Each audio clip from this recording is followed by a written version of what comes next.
Hey everyone, good morning, good afternoon, or good evening, wherever you are in the world, and whatever time you happen to be watching us.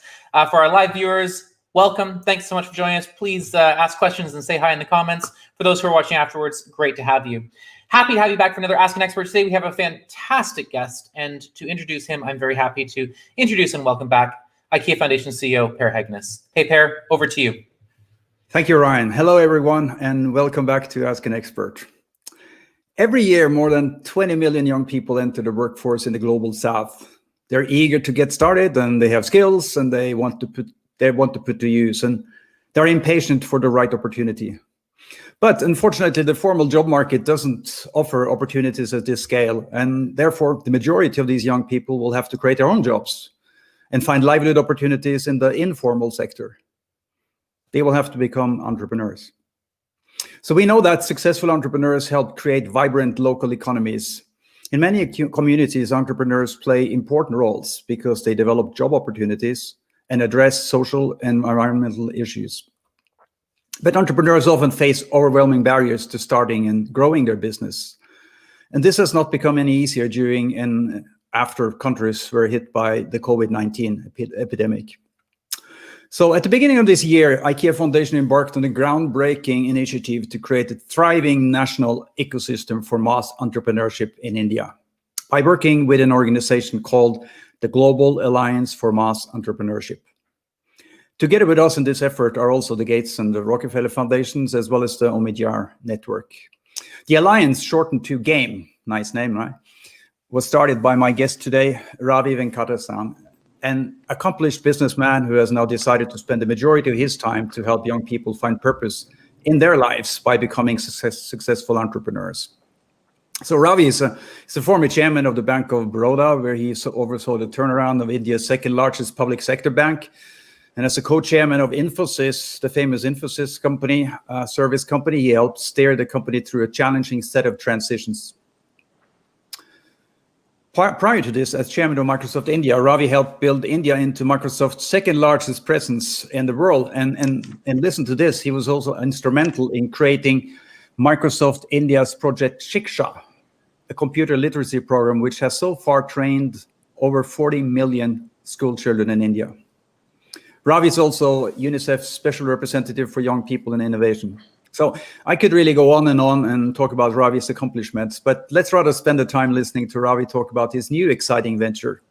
Ravi is joining us from Bangalore in India. Ravi, welcome to Ask an Expert. Hey, Per. It's good to be on this conversation with you. And thank you for that very, very kind introduction.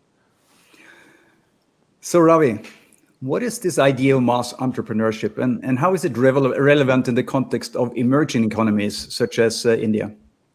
Well, you began to touch on it in your introduction. Like many, many countries around the world, India's had a tremendous problem with job creation and unemployment, even before COVID. And of course, COVID has hit us quite badly. So even pre-COVID, we had the highest unemployment levels in 40 years. And the basic maths is like this: 1 million young people turn 18 every month, and they start looking for work. But for most of this decade, the formal economy, large companies, they have not produced any net new jobs. And when you look at the economy in whole, the rate of employment growth has been half of population growth. So you can begin to see this bubble of unemployment building. And of course, there's a lot of anxiety about this. There's a lot of finger pointing and blame, good slogans like we must convert job seekers into job creators, but then it's time for action. So a couple of us, my co-founders and I, in 2018 decided, look, let's really grab this entrepreneurship idea and see how far we can take it. Now, when most people think about entrepreneurship, they think about these tech startups, because that's what's captured everybody's imagination, and particularly in a city like Bangalore, for instance, or Stockholm. But while these are important, they don't really create lots of jobs. Just think about an extreme example like WhatsApp, where less than 200 employees, they were acquired by Facebook for 22 billion or something like that. So hugely important for the economy, not so important from job creation. At the other end of the spectrum, we've got lots of brave, self-employed people, but they're not really entrepreneurs either, because they are doing what they are doing out of necessity to stay alive. And so you come back in 5 years, and they still are self-employed. What we therefore decided to focus on, and that's why we call it mass entrepreneurship, is the vast number of ordinary businesses in the middle. They're there in every country. It's the motorcycle repair shop. It's the flower seller. It is the food stall. It's the beauty salon. And they may employ a handful of people, but as they grow from micro businesses to small business to medium business, that's where the job creation happens. And as we began to look at this issue in India, we realized we have a huge problem, which is of the 63 million small business or all enterprises in India, 95% of them employ less than 5 people. 98% employ less than 10 people. And none of them are growing. They are what are called stunted dwarfs.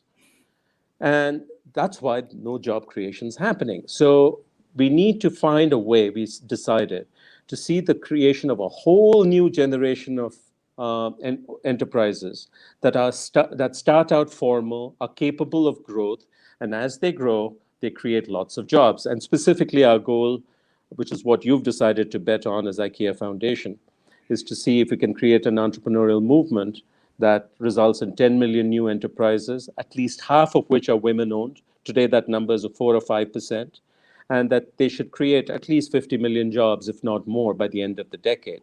In India, if you're not counting in tens of millions, you're really not making much of a dent. So this is what GAME is all about. I should emphasize that the G in GAME stands for global, and although we are starting out in India, our ambition very much is to be able to inspire similar movements in every part of the world, which is something we can talk about if there's time. Fantastic. That really sets us up to talk about GAME, and for you to tell us about your idea behind GAME and your inspiration for setting up GAME. And also, I think you described the inspiration, but tell us how GAME is different to other types of entrepreneurship initiatives. Yeah, so it reminds me of the conversations we had at the time a year ago when Vivek and you were making the grant. So what's different? I think the main difference is that we have understood that entrepreneurship doesn't happen in a vacuum. Entrepreneurship is very much the result of a healthy ecosystem. Now, in nature, what is an ecosystem? An ecosystem is essentially a place, a geography, where living things, animals, plants, microorganisms, interact with soil, the landscape, climate. And then there is this bubble of life, and that's the ecosystem. And when you have a really beautiful ecosystem like the rainforest, it's because the ecosystem is healthy. It's the same way with entrepreneurship. You need a good combination of what we call seed, soil, and climate. Seed is essentially the pool of people who want to build businesses. They have the entrepreneurial mindset and some skills. Soil is really important. It's really a lot about infrastructure.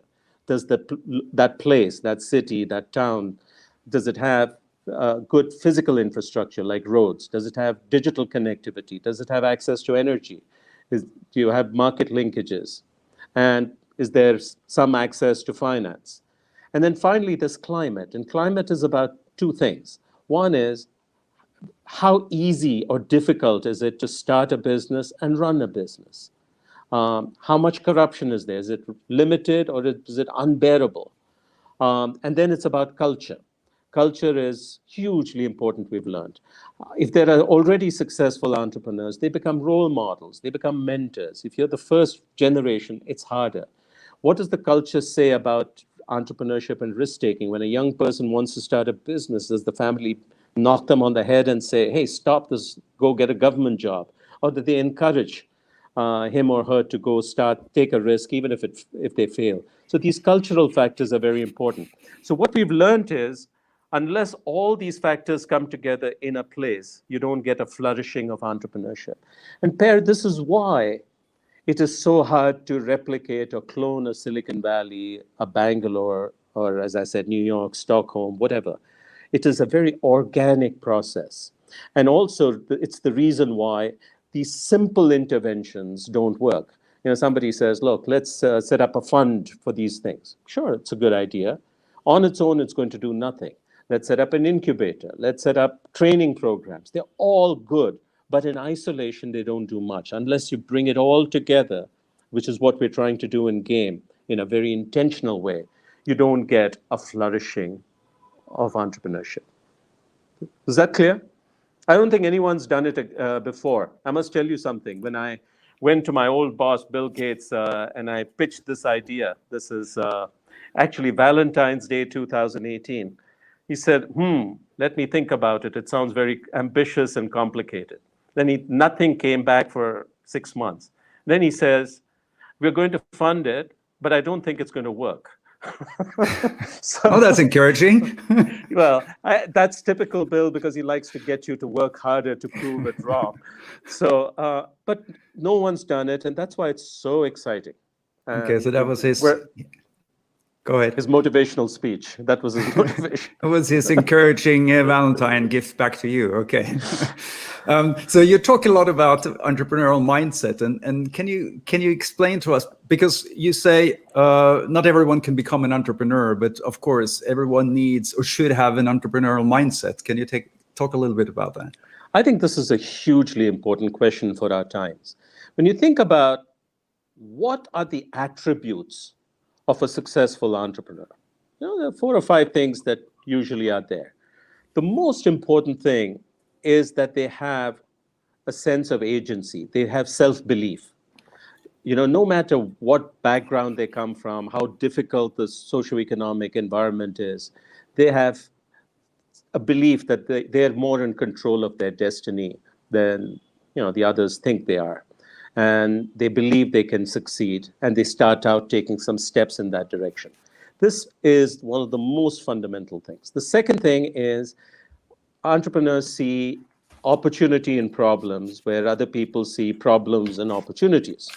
So in a city like Bangalore, we all get upset looking at the garbage on the streets. But they see an opportunity. They see gold. They see an opportunity to create a waste management business. Somebody, is completely overwhelmed by climate change. They see an opportunity to build multiple green businesses. So this opportunity recognition is a really important quality.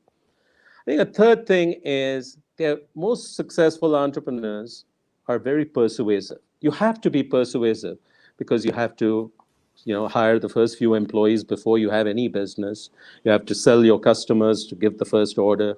You have to sell, be persuasive to get investment or credit from a bank, and so on. And so they're very good at storytelling and persuasion. Number 4, they're very good at solving problems because there are going to be a million problems along the way. And successful entrepreneurs are tenacious. They find a way around the problem, under the problem, but they get through it. Now, if you think about these attributes, they're not just important for entrepreneurship, they're important for life, particularly in the kind of what is called volatile, uncertain, complex, ambiguous world, VUCA world, that we are in today. And so that's my point, which you have already made, that not everybody is cut out for entrepreneurship, not everybody wants to be an entrepreneur, but every person today in the world will benefit from having an entrepreneurial mindset. And which is why my colleague, co-founder in this, Mekin, he runs his own foundation, which is a partner of GAME called Udyam. And for about 2 years now, they've been running the largest entrepreneurship curriculum in schools anywhere in the world. So in this partnership with the Delhi government, they're running a program for nearly 800,000 kids in 1,000 Delhi schools. For the grade 8 to grade 12, the first class, the mandatory class in the morning, is entrepreneurship. And they learn entrepreneurship not in a classroom, but by doing things. So I said, so how do you teach things? Well, one of the tasks that they have to do is build a paper aeroplane, which we've all done, but with your non-dominant hand. So in my case, my left hand. It's enormously difficult, and you can't move on unless you've successfully built an app. That teaches you grit or tenacity. Or they'll have an exercise like build the tallest thing you can with all the things around you. And so they start taking desks, the school desk, the books, the bags, and then they climb on top of each other. That's how they learn teamwork. That's how they learn problem solving, etc. And then the final project they have to do is that the government loans them about $10 each. And then they have to get together in teams and actually launch a business and run it during the summer holidays for 3 months. And at the end, they have to come back and return the loan. And 95% of the teams actually come back making a small profit. And that's how they get the real world experience. So what we want to do now is to take this transformational curriculum, and there are others like this. I think another IKEA partner is going to school, and they've also got a similar program which has many of the same elements. We want to take this now to every state, and through our work with UNICEF GenU, pair where you're my fellow co-chair, we want to take this to every country over time. This is hugely important. And you talked about learnings, and having done the 40 million students in your Microsoft program, there must be some learnings that you've taken from there that we can benefit from as we go forward, is it? Yeah, there are a lot of learnings. Look, this is not the first thing I've started, and therefore each time I try something new, I try to build on the mistakes I've made in the past and the lessons from that. You talked about scale. Look, there is a real sense of urgency around these issues. India is kind of big enough, but we also have the whole world. Our problems are by no means unique to India. They're there in Africa and South America, many parts of Asia, Middle East. So we've got to find a way to reach what I call population scale. Now, the thing about scale is, unless you have the right thinking about how you're going to get to scale, you're never going to get there. You can't take something at some modest pilot and then hope to get to scale by simply replicating it. That's why so many pilots, which are good, don't ever reach scale. And one of the most important ideas about scale is this idea of ecosystems. So why is Microsoft able to reach such scale? Why is Google or Facebook able to reach such scale? Billions and billions of users. It's because they think about platforms, and they think about how do I get everybody to come and build on top of the platform. And that's what we're trying to do here at Game. The most important word in Game is alliance. And so what we're trying to do is bring like-minded partners, like-minded funders, like-minded implementation partners, right-minded governments who we work with, and who are all sort of excited about the same mission and are willing to go down the same learning path. I think the most important thing so far has been assembling this committed coalition of the willing. I think the other really important idea, I could go on and on about learnings and lessons, but the other really important idea is that these are hugely complex problems. Nobody has solved them, and they're connected to everything else, So if you're going to solve them, you really have to have a very discovery-oriented or entrepreneurial approach. One of my favorite sayings is by Deng Xiaoping, the old premier of China.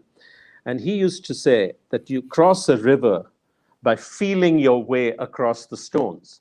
You don't know how fast the water is, where it's really deep, where it's treacherous. So you have to just feel your way and get to the other side. That's the approach we're taking here. We're trying lots of things, many of which don't work. And then you find something really important and you try and find a way to replicate that or scale it. And you try and do this extremely, extremely fast. And we built a team that is, I think, quite good at this. So those I would say, I could go on, as I said, but I would say those are the two things. It sounds easy, but it's very difficult. It's not easy to actually keep a coalition of lots of different types of partners together, and that too for a long period of time, because this is going to take us 5 to 10 years. I think this is absolutely key point that you're making here, because we could have chosen to work together and to develop a certain number of entrepreneurs by actually supporting them to become entrepreneurs, but that would never have enabled us to reach scale. So when you talk about the Microsoft platform and creating a coalition of developing this ecosystem that actually brings so many different people together who build upon each other's ideas, that's really what you're at with Game, and that's very different to many of the other organizations that's driving entrepreneurship today. I think so, and it is, while I think and feel very strongly after 2.5 years on this journey that this is very much the right path, it's still uncertain, it's unproven. So we hope it works, but there's no certainty. But with each week, we gain more confidence. I'm confident it will work. It's just a question of how well it would work, and we'll find out over time. You mentioned green entrepreneurship, and you know, at IKEA Foundation, we're extremely concerned about protecting the planet to make sure that it's also livable for future generations, right?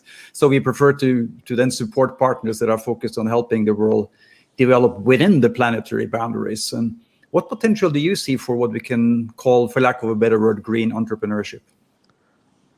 I think it's great. And just a few weeks ago, I had a conversation with some of your colleagues about this. Now, when I think green, I really think it's much broader than just climate change and, you know, carbon footprint.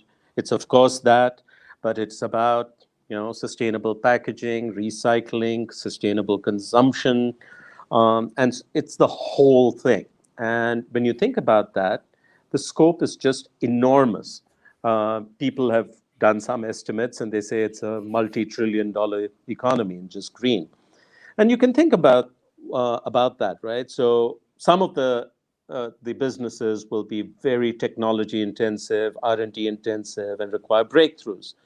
So for instance, you think about new battery technology, storage systems, which are crucial for whether driverless cars or solar systems and so forth.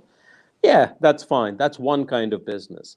But actually, the big opportunity is in lots and lots of local businesses. For instance, how do you set up the reverse supply chain to take products back to the manufacturer for recycling, right?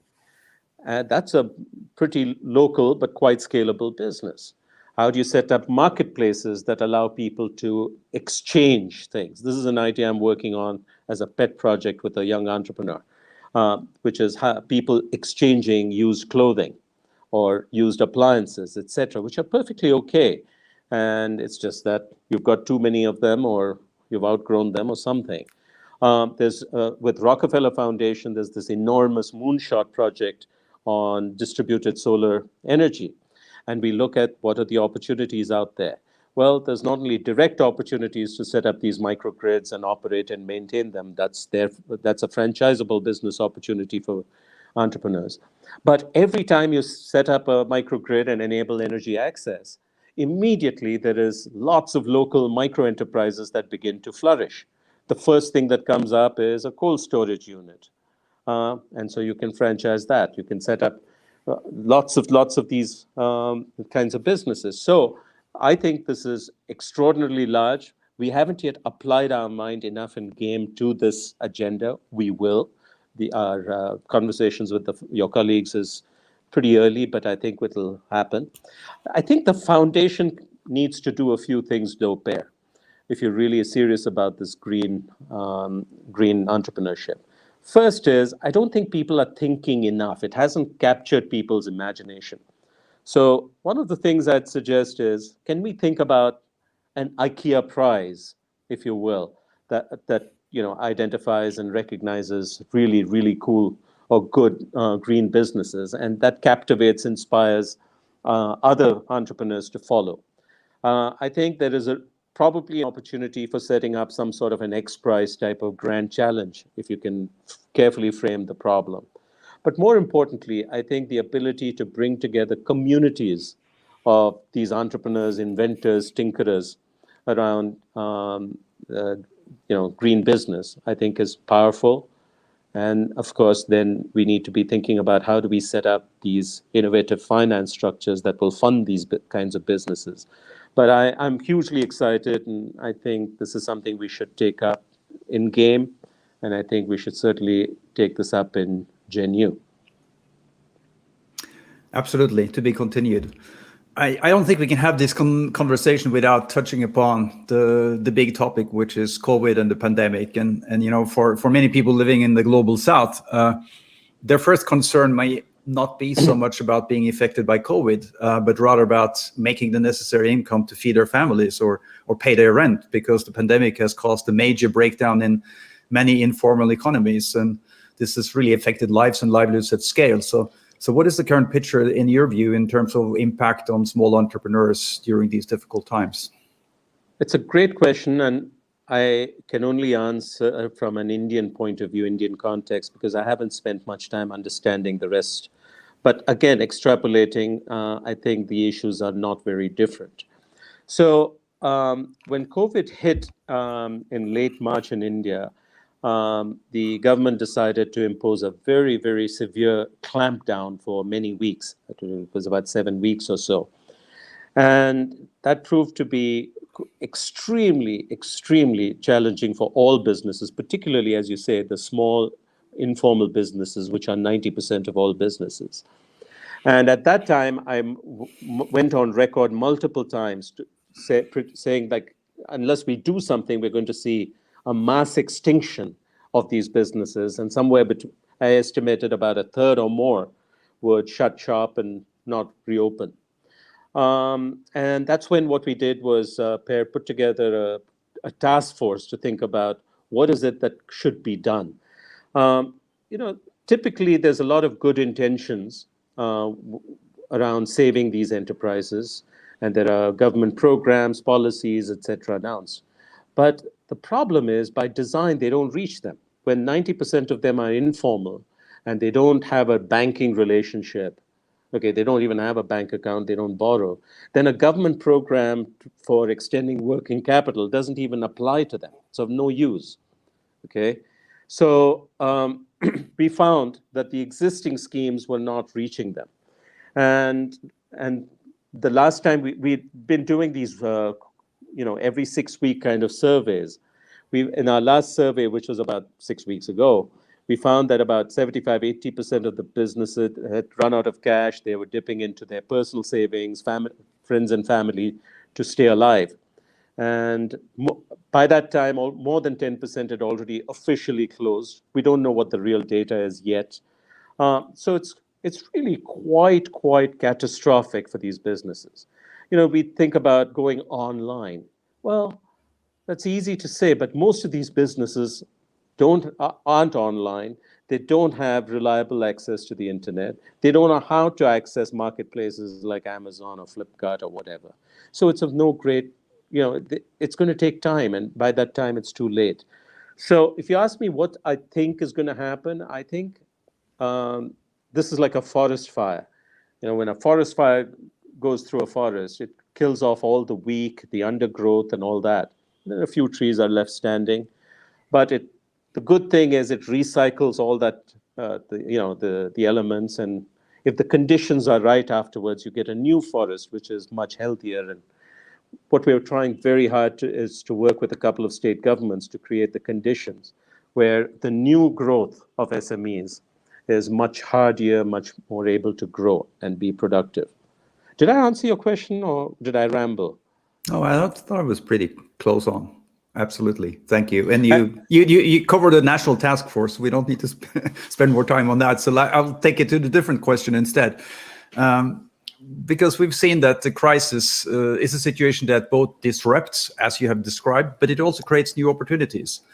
So when it comes to entrepreneurs, what kind of new opportunities and trends do you see emerging as a result of the pandemic? And what could we build on going forward along the lines of what you just said? Yeah, look, as I said, an entrepreneur is someone who sees an opportunity in every problem. And so when I look around, I see so much of what they're doing and so many opportunities. The first one is, of course, the most obvious: go online, go digital. And businesses are finding whole new segments, whole new customers far away, by being able to go online and not just being local. That's a big deal in India. And companies like Reliance and Facebook and others are really doing a terrific job working with these small businesses and getting them to go online much more quickly.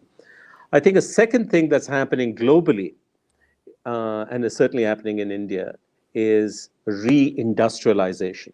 I think the whole pandemic has come as a wake-up call to every country, saying, look, this global supply chain and all is very fine and dandy when things are good, it's efficient, but it's very risky to have all your eggs in one basket, right? And so geopolitics with China aside, I think people are just beginning to rethink about, their, moving, being dependent on other countries for all their essential things, including personal protective equipment, ventilators, and the 9 yards. So every country, I think, is going to be reindustrializing to a certain extent, and India's got a national policy now to, massively reindustrialize. US has a massive policy to reindustrialize, and a huge opportunity. And I think it's interesting that we're speaking at an IKEA forum. IKEA in India has, in particular, these local sourcing requirements on top of this national policy. So I think there is just an amazing opportunity, a once in a long time opportunity to work with entrepreneurs and make stuff right here. I think we talked earlier about the opportunities around green businesses. I think local and hyper-local businesses is another big trend. I could go on and on and on. I just find just so much opportunity. But the problem is, if the ecosystem is not benign, if the climate is not conducive, you can have the entrepreneur, you can have the opportunity, but nobody does anything because it's so damn hard. That's what we're trying to solve. Wonderful. So there's an opportunity to also impact the climate change situation by not transporting everything around the world 3 times before it gets sold, for example. 20 times. If yeah, you look at if you look at the graph of how a cell phone gets put together, it goes out of China to Taiwan, then Vietnam comes back. It just goes back and forth like this. Look at the carbon footprint of that. Yeah. When we fish shrimps in Norway, where I come from, and we ship them to Asia to be peeled, and then we ship them back again. It's ridiculous when you think about the climate challenge that we have. And yeah, nationalization is an opportunity for building jobs locally and becoming more independent. At the same time, some of the biggest problems we have in the world today are actually global problems. So it's going to be a different structure in the future, but hopefully something good can come out of this crisis that makes us rethink some important things. Can I Indeed. I just want to finalize this by coming back to what you just mentioned about Gen U, because you're UNICEF's special representative for young people and innovation, and in that capacity, you were absolutely instrumental in setting up this new initiative, which we call Generation Unlimited, with a whole word we abbreviate to Gen U. And one of the 4 work streams in this initiative is entrepreneurship, right? And the ambitions. And how does game fit into this? And what's the larger vision of Gen U, the way you see it? They're all completely interlinked. If you think about what is the mission of Gen U is basically saying, we've got the largest cohort of young people in history, 1.8 billion young people all over the world between the age of 10 and 24. The education system in most countries is not preparing them for the world we're in. It's a legacy education system. And so we need to make a bunch of interventions to help give them the mindset and the skill set that they need to flourish in a world that's changing so dramatically, so rapidly. And one piece of it is the entrepreneurial mindset and entrepreneurship. And so, yeah, that's one of our 4 major priorities. And I'm very delighted, Per, that you are with me as the co-chair for this. So what is our ambition here? Our ambition is to, at this point, identify robust entrepreneurship mindset curricula that already are operating at some scale, like the one I talked about in India, and there are others in other parts of the world, and find a way to work with governments in 10 countries at least in the next year, and start the process of putting this into every government school, college, and so forth. So this is one. It's a long term, it'll take time to play out, It'll take a few years to manifest, but this is one.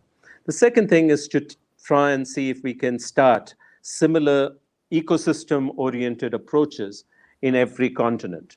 So right now we've agreed or decided that we will start in Mexico, and as they succeed, that can be the lighthouse for South America.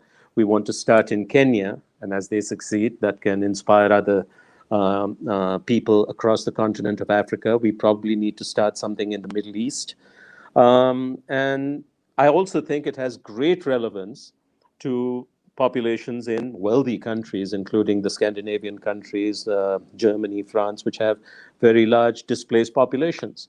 So I look forward to working very closely with you and with other partners, including World Bank, World Economic Forum, and so forth on this agenda. So I think this is our ambition to see entrepreneurship become a global movement. Another great ecosystem. Yeah. I'm going to take some questions from the audience. We have Ken Banks here. He's asked, how do local entrepreneurs looking to solve local problems compete with outsiders coming in, perhaps with more money and contacts and tech? Are local entrepreneurs sometimes disadvantaged by this? What we have, I think it's a really interesting question, and I'm not surprised knowing Ken, hi Ken, that he would ask an important question. I think there is possibility for collaboration and there's possibility of competition. So, and we're seeing very interesting opportunities for partnership and collaboration. For instance, let's take a big marketplace, a juggernaut like Amazon, and it goes into a small town or a large village in a place like India or some place like Nigeria, wherever. You would think, man, this is the end of all these small businesses, all these small retailers, shops, and all that. There's no way they're going to compete with the scale and technology that an Amazon has. It turns out that Amazon also is challenged because they find it very difficult to do these last mile things. So lots of the potential customers, they don't have a smartphone, or they don't trust an online business with no helpline, etc. So what we're seeing is remarkably interesting partnerships where you've got a local person who says, look, I'll be the human interface between Amazon and these local customers. Or Amazon will start recruiting these local shops and retailers and begin to create an omni-channel experience.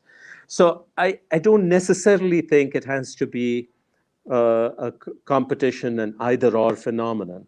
I think there are genuine opportunities to work together to create much stronger ecosystems. Right. So opportunities for everyone. Sorry, I just want to add, Facebook has invested in an Indian marketplace called Meesho. And Meesho does something Facebook could never do because they're small and agile and so forth.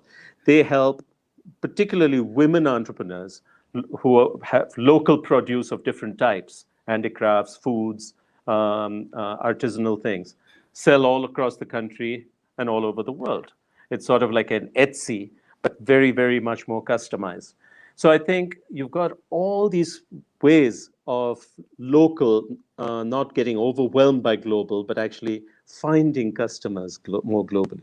Over. I have another interesting question from Salil here. He says, the pandemic has impacted SMEs and entrepreneurs around the world. And this was an unprecedented and unparalleled for the current times. So how can entrepreneurs prepare themselves to face up to such black swan events in the future? Well, one of the things that Nissim Taleb, the author of Black Swan, says is, by definition, you cannot predict a black swan event, and it's generally hard to prepare for it. However, now there's a new term called the gray rhino, and the gray rhino is a different kind of risk. Climate change is a perfect example. You can see it coming. You know the rhino's out there. You know it's a dangerous animal if provoked, but you decide to ignore it until it's too late. Now, more risks are actually in the category of gray rhino than Black Swan. So we saw a great differentiation in the performance of businesses due to the impact of COVID. So businesses that were well run, that were efficient, that had very little debt and a good cash balance did very well.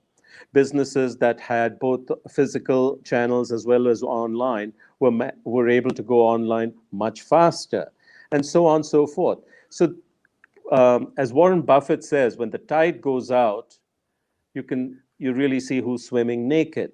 So the whole point here on COVID is, other than some sectors got wiped out, like airlines and hospitality.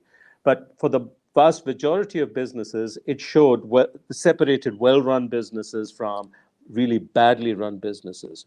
So what can you do? Well, run it well. Well, at least you can see the gray rhinos. That's an advantage.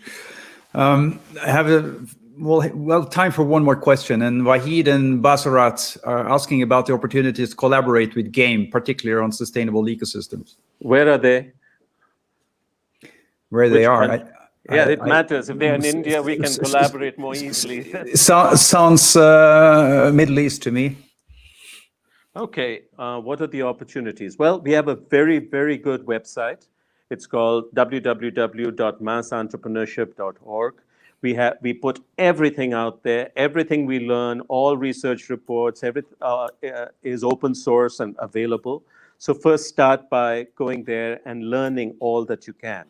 And then if you're really passionate about doing something like this in your own country or community, then reach out to me through LinkedIn and we'll find a way to see if we can engage. In fact, that's how Mexico started. A retired PwC partner wrote to me saying, look, I really like this thing about GAME. And the more we talked, the more excited we both got. And now he's going to be starting GAME in Mexico. So anything is possible. Fantastic. Ravi, this has been a truly inspiring discussion, and I'm sure it's helped our audience to see many new opportunities in how to support entrepreneurship. But before we just take farewell with our audience, do you have a final recommendation, a plea, or a call to action that you would like to share? I recommend. No, let me just say one thing, which is not about entrepreneurship, which is really about leadership. Look, we're at a time when the world and our countries and our communities are facing just so many crises and existential threats. And they're not getting better. They're getting worse for the most part. And they're not going to get better just because we hope they will. Okay, my boss at Microsoft used to say, hope is not a strategy. And they're probably not going to get solved because of leadership from political leaders or even business leaders, because it hasn't happened so far. I think our greatest hope for a better future is if leadership comes from more people, from everywhere, from each of us, the person in the mirror. I think the model of leadership in the 21st century is very different from leadership in the 20th century. It's about ordinary people taking steps to solve the problems they care about, and in the process doing extraordinary things. And we need to see much more of that. And hopefully this is a call for many more of us to step up. Look, I look at my own journey. Nobody gave me a mandate to try and take on this problem at India scale or let alone global scale. But it's a problem that was waiting for somebody to step up and do something about it. And when I started taking some early steps, many people joined. And now, hopefully it may become a movement. And that's what I think you will find, that if you passionately start working on something you care about in your own community, you never know the impact you can have. And, Gandhiji said, be the change you wish to be. And I think that is so relevant and so important right now. And I must be honest with you, the way I stumbled on this entrepreneurship thing, Per, was in 2015, I was saying, how do we create more change leaders in the world? The Ashoka idea of everybody is a change maker. And I was thinking about this, and I realized finally that if I run a leadership program for societal change, I'll get 10 people showing up. If I say, we're going to help you become a successful entrepreneur, we'll get 50,000 people showing up. And the things you need to be a good entrepreneur, the same you need to be a leader in society. And so, for me, game and entrepreneurship and all these things are actually a Trojan horse for seeing much more societal leadership. The other thing I will say is, thank you. I know the audience has a lot of IKEA associates around the world, and it's your hard work that creates the profits that allow IKEA Foundation to support us. And so today I just want to say thank you.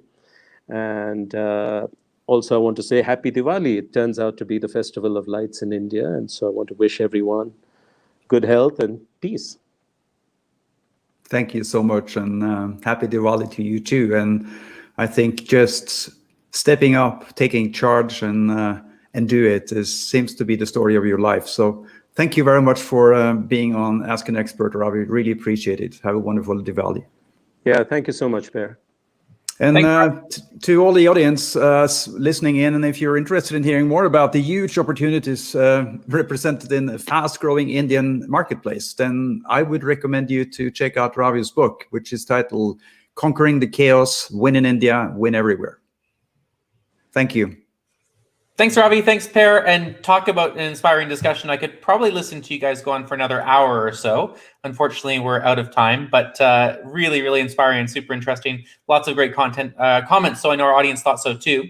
Just a couple quick reminders before we go. Ask an Expert podcasts are now out as part of the IKEA Foundation Season 2. So check it out on ikeafoundation.org/podcast and come back to join us next week, Thursday, 19 November at 2:30 p.m. CET. For an amazing Ask an Expert with Laurence Tubiana and Nigel Topping. With that, I think we'll wave a goodbye. Thank you so much, Ravi. Thanks, Per, as always. Have a wonderful morning, afternoon, evening, whatever it happens to be, and we'll see you next time. Bye. Bye-bye. Bye.